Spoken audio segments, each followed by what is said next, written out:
całą pewnością to, co nas łączy i co będzie nas łączyć z panem prezydentem Gitanasem Nausedą, to jest patrzenie w interoperacyjności naszych wojsk, rozwoju modernizacyjnego, ale także infrastruktury podwójnego zastosowania pomiędzy Polską, Litwą i państwami bałtyckimi, rozwój potencjału naszych sił zbrojnych i lojalne wywiązywanie się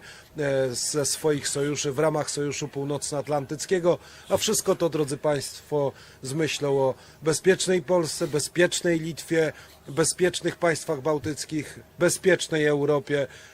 i to będzie nas łączyć z całą pewnością także w czasie kolejnych lat naszych prezydentur. Dziękuję panie prezydencie, dziękuję państwu. Tas, kas jungia be abejo mus su prezidentu Nausėda, tai vienoda nuomonė dėl tam tikrų žingsnių ateityje didinant interoperatyvumą, gerinant bei plėtojant karinę techniką,